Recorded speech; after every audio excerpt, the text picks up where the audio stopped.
I've been contemplating what story I was going to tell, and I run across one of my children. And they asked me, "Are you going to tell so-and-so?" I said, "Do you want me to? Please." So this is a story for the kids. You guys are just along for the ride, okay? It begins a long, long time ago. Back in the old Western days. Now in the old West, there was a saloon. Well, it really was a boarding house. And in the basement, you know, you had a basement, then you had another floor, and then the floor was a saloon and a place where you eat, and there was some rooms upstairs. Now this is how it was. And there was a little boy who was orphaned, and he would come and he would work around there, and he was raking up the trash and things like that, and everything was going along pretty good. And into town come a fellow. Now he was a mean cowboy. I'm telling you, he must have stood about 6'7", weighed 300 pounds, hadn't had a bath for 6 or 7 months, big old pistol on one side and a big Bowie knife like this. And when you walk in, he was like, "Hey, I need a room." He said, "Yeah, yes sir, we got a room, but it's on the highest floor in the darkest corner of the hotel." "That sounds like the kind of room I like." So he goes up into that room. Now what the people don't realize is when he goes up to that room, he closes the door. As soon as the sun goes down, he crawls out the window and he goes out and he gets out there and he starts robbing people. That's right, he was a low down, no good bandit outlaw. And everybody was afraid of him. They knew what he was doing, but he could kill you just as soon as look at you. Everybody was afraid of him. Well, he stayed there for a little while. He stayed there a little longer. Days became weeks, weeks became months. And the people in that town thought they were going to be stuck with that outlaw for the rest of their life, terrorizing them. And then one day, into that hotel came a fella. You should have seen him. He was all handsome and everything. Stood about 6'2", chiseled features, big white hat. And when he walked in, he kind of walked in like this.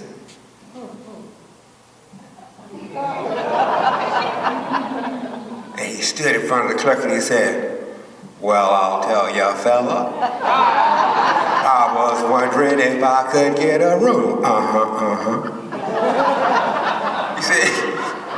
He said, "We don't have no rooms ready, but you know what? Steak and potatoes is the special in the dining room. If you go in the dining room, have you something to eat, we'll get you a room ready."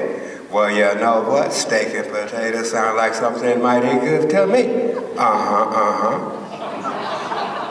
And so he went in, he sat down to get the steak and potatoes. He's sitting there, and a cute little lady, she was so sweet, she walked up to him and, "Can I help you?" He said, "Well, I'd like that special you got, the steak and potatoes, and a big glass of iced tea."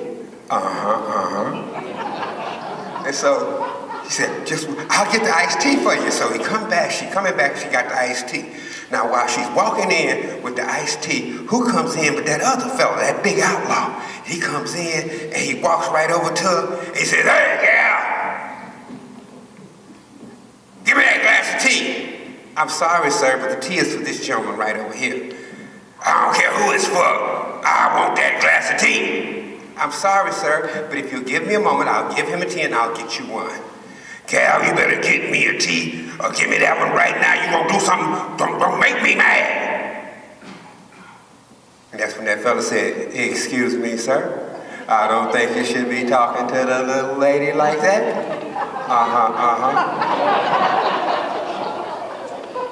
"This ain't none of your business, cowboy." "Well, if you'll keep acting like that, I'm gonna make it my business." He said, What?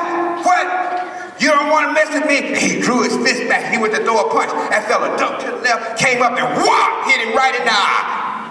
Knocked him clean out. Boom. But when he fell over like that, everybody jumped up. They looking at him. What we gonna do? They said, "Well, pack him up and take him up to his room." So they packed him up and they took him up to his room. "Somebody run get the sheriff."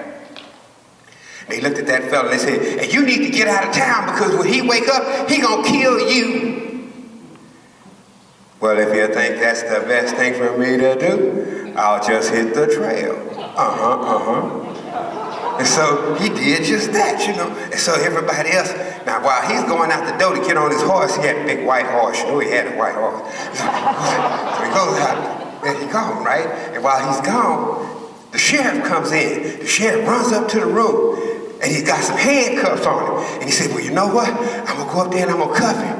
And he said, uh-oh, what? I ain't going to need these cuffs. Why? Say, look at it. Look at that eye. He got a big old black eye, and he graveyard dead.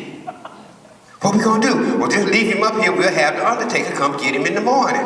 Well, the next morning, sure enough, the undertaker showed up, went up there to get him. Wasn't nobody there. The room was empty. The window was up, and down underneath the window in the dirt, you could see the footprints of a big man. Well, nobody stayed in that room, because they claimed that they would sit up and they would hear him up in that room late at night, so they wouldn't go up there. And they actually decided to board the room up. And the room stayed boarded up for a long time. Matter of fact, it stayed up, boarded up so long that little boy that used to ready to leave while he was working as a clerk now.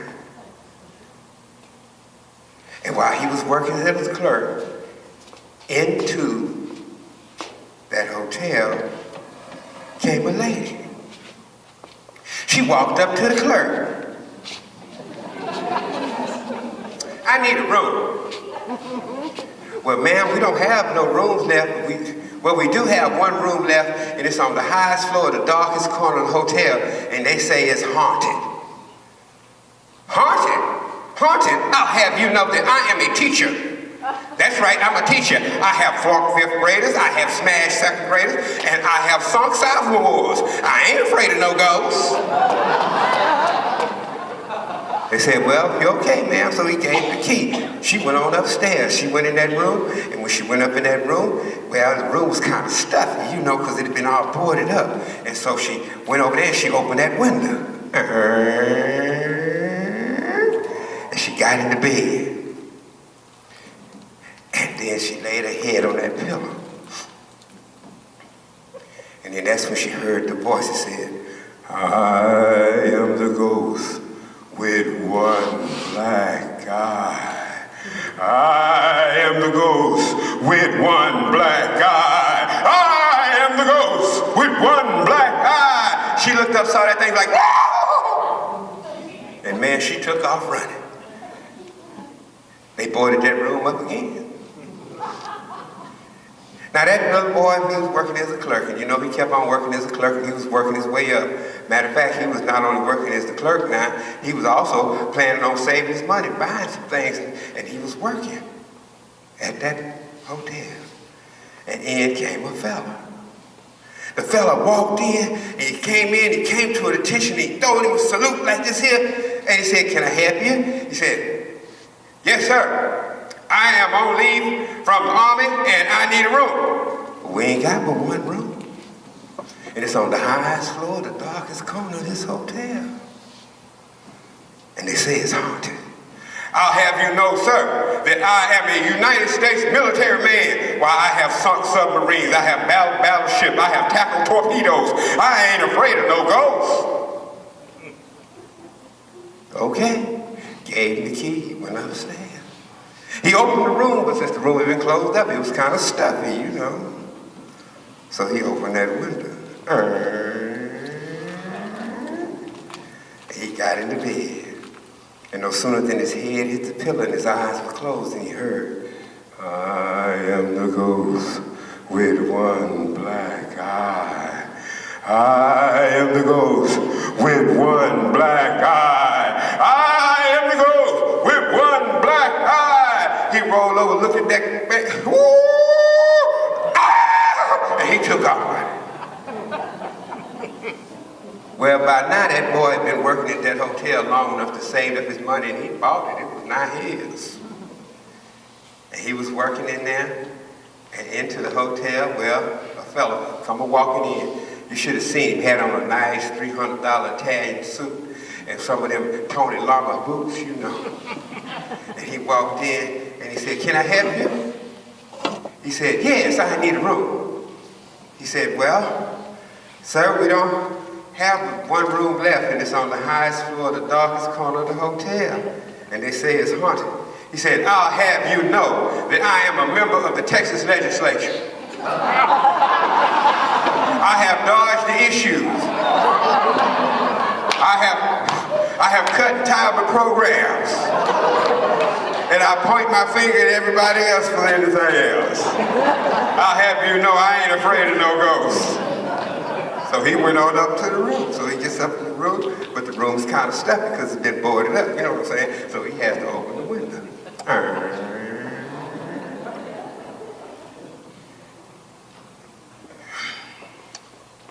No sooner than his head hit the pillow and his eyes were closed, then he heard, I am the ghost with one black eye. I am the ghost with one black eye. I am the ghost with one black eye. He looked up, saw that thing, ah! And he spent the rest of the day dodging issues all the way down. Well, they boarded that room up again. The word got all around that town was, well, it was a ghost town. And by the time that old man found himself the only person in town with the only business in town, that hotel. And then up drove a family. It was a father, a mother, and a little boy. The father got out and he walked up and he said, excuse me, sir. Me and my family was on the way to SeaWorld in San Antonio. And we got turned around and the only place we saw with a light on was yours, and we thought we could come and maybe we could spend the night here. He said, well, we ain't got but one room that you can stay in, and it's on the highest floor, the darkest corner of the hotel, and they say it's haunted. I don't care. I'm tired, my wife tired, and my little boy is real irritable, and we just need someplace to lay our head. He said, well, if you all can stay in that room, I'll get a cot and put it in there for your baby boy there. I'd appreciate that. So he went and he got a cot and he put it in the room. He gave him the key. When they went upstairs, Mama got upstairs and she was like, this room is show. Raise the window. The little boy laid on the cot. Mama got in the bed, Daddy got in the bed. No sooner than their heads hit the pillow and their eyes were closed and they heard, I am the ghost with one black eye. I am the ghost with one black eye. Mama rolled over, she saw that thing, she was like, I am the ghost with one black eye. Daddy rolled over, he was like, I am the ghost with one black eye. I am the ghost with one black eye. That little boy heard that, jumped up and said, if you don't leave my mom and daddy alone, you're going to be the ghost with two black eyes.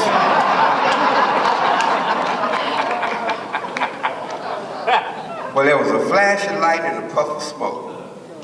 And they say that ghost disappeared. And he never ever bothered anybody that came to that hotel again. And the little boy and his mama and his daddy, they finally got to SeaWorld and everybody lived happily ever